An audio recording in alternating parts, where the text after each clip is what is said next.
One of the things you would want to be sure to do is, whether you like it or not, get very comfortable, it may take a while, with public speaking, for example. I mean, that's an asset that will last you 50 or 60 years, and it's a liability if you don't like doing it and are uncomfortable doing it. That also will last you 50 or 60 years, and it's a necessary skill. One of the big things that all startups do is they lie to themselves over and over and over. Mine's faster, mine's cheaper, mine's better, mine's this, mine's that. No, it's not. And the reason it's not is because whoever it is you're competing with, it's not like they're ignoring you. It's not like, oh my goodness, this guy just started on Shopify in the startup competition. He's doing $1 million this year. Woe is me, I might as well close up the doors.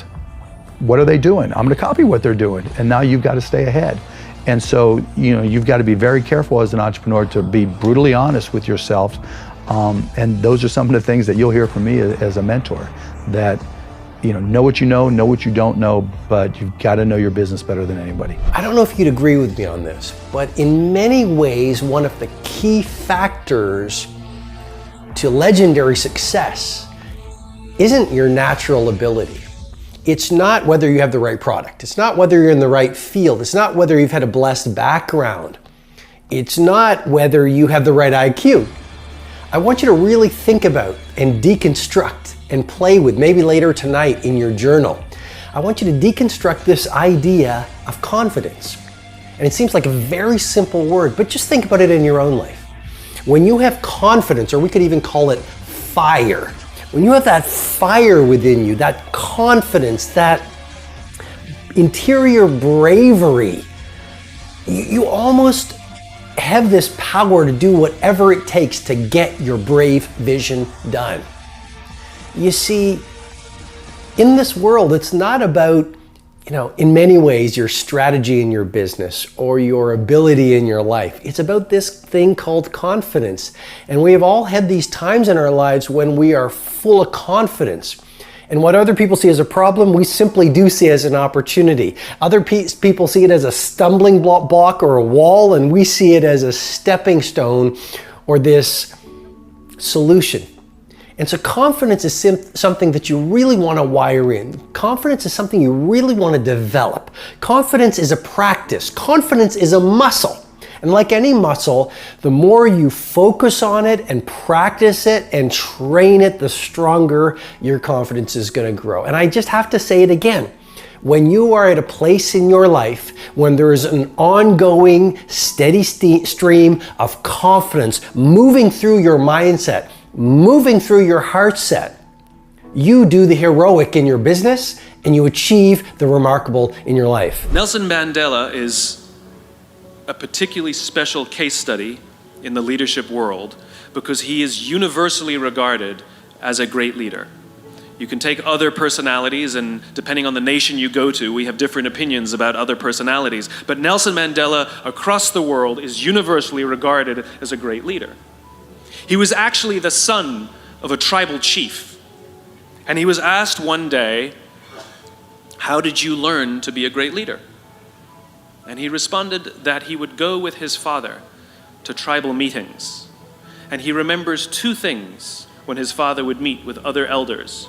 One, they would always sit in a circle. And two, his father was always the last to speak. You will be told your whole life that you need to learn to listen. I would say that you need to learn to be the last to speak. I see it in boardrooms every day of the week. Even people who consider themselves good leaders, who may actually be decent leaders, will walk into a room and say, "Here's the problem, here's what I think, but I'm interested in your opinion, let's go around the room." It's too late. The skill to hold your opinions to yourself until everyone has spoken does two things. One, it gives everybody else the feeling that they have been heard. It gives everyone else the ability to feel that they have contributed. And two, you get the benefit of hearing what everybody else has to think before you render your opinion. The skill is really to keep your opinions to yourself. If you agree with somebody, don't nod yes. If you disagree with somebody, don't nod no. Simply sit there, take it all in, and the only thing you're allowed to do is ask questions so that you can understand what they mean and why they have the opinion that they have. You must understand from where they are speaking, why they have the opinion they have, not just what they are saying. And at the end, you will get your turn. It sounds easy, it's not. Practice being the last to speak.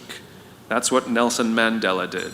My challenge in our generation is that gradually through entertainment, through television, through media, through every way possible, we are living in a generation of the dumbing down of ideas.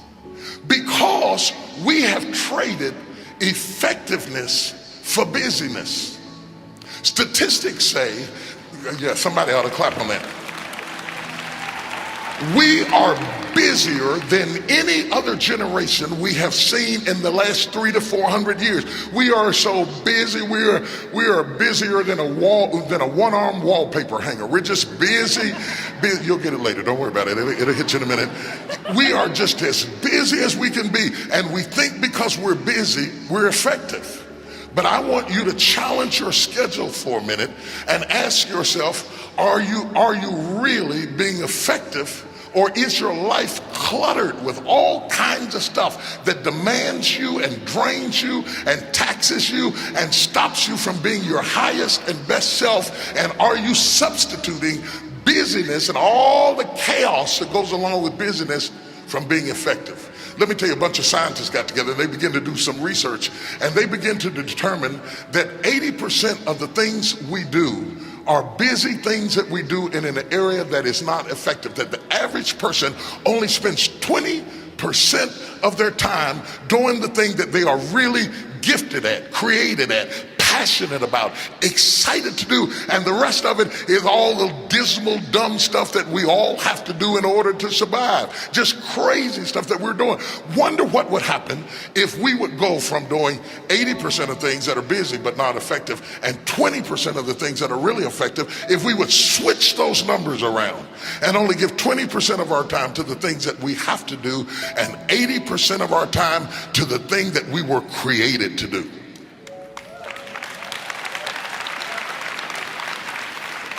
Wonder what would happen to your life. Now think about it a minute. There's a lot of things you could take from me and I could make it. You could take my suit, I got another one. You could take my car, I could get another one. You could take my house, I could get another house. But when you take my time, you have taken something from me that is totally irreplaceable. We take all kind of classes for money management. We know how to manage our money. We know how to repair our houses. We're working on our hair and our bodies and all of this kind of stuff. We do everything except the most important thing is to value our time. It takes time to be creative. You were meant to be creative. You were created in the likeness and the image of a creator, and in that likeness and in that image, you have creativity. If you had time, you would be creative. But in the absence of time and with busyness and clutter and the phone going beep, beep, beep, y'all got music playing on your phone, all kinds of stuff. And no matter what kind of song you put on it, after a while you hate to hear it, because every time you hear that sound, you know it's somebody else wanting something else from you that's taking you away from what you are gifted and creative to do. So I have this thing that I've been promoting called No Whining Wednesdays. Wednesday, you cannot whine, complain, or criticize. And people are like, well, what is whining?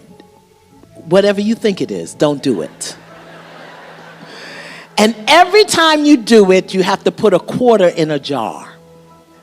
If you whine about anything, I can't, I'm tired, why do me, why don't you, why have me? Every one of them will cost you a quarter. Or complaining, why do you always, how come you, they never, up, cost you a quarter. Then last week I had people send me pictures of their jars of quarters. Oh my God.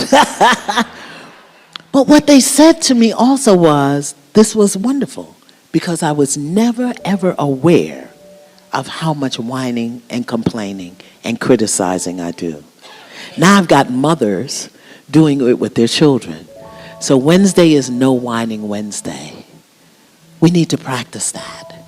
We need to stop whining about what isn't happening, what we don't have, what we can't do, what somebody didn't do. We got to get it clean in 2014. No whining, no complaining, no criticizing. Well, first of all, I prioritize sleep. And that means saying no to things you want to do. It's not easy. No is hard. I think the hardest thing. Yeah. Last night, Sheryl Sandberg interviewed me at the San Francisco Symphony Hall. And then I had to sign books. And I would have loved to go and have dinner with her. But I went to bed. And, because if I had gone out to dinner and hadn't gotten my at least 7 hours sleep that I need and had to get up early to do TV, I would not be enjoying being here with you now. And I'm really enjoying it. And I'm 100% present. I'm not tired. And I hate being tired more than I hate anything.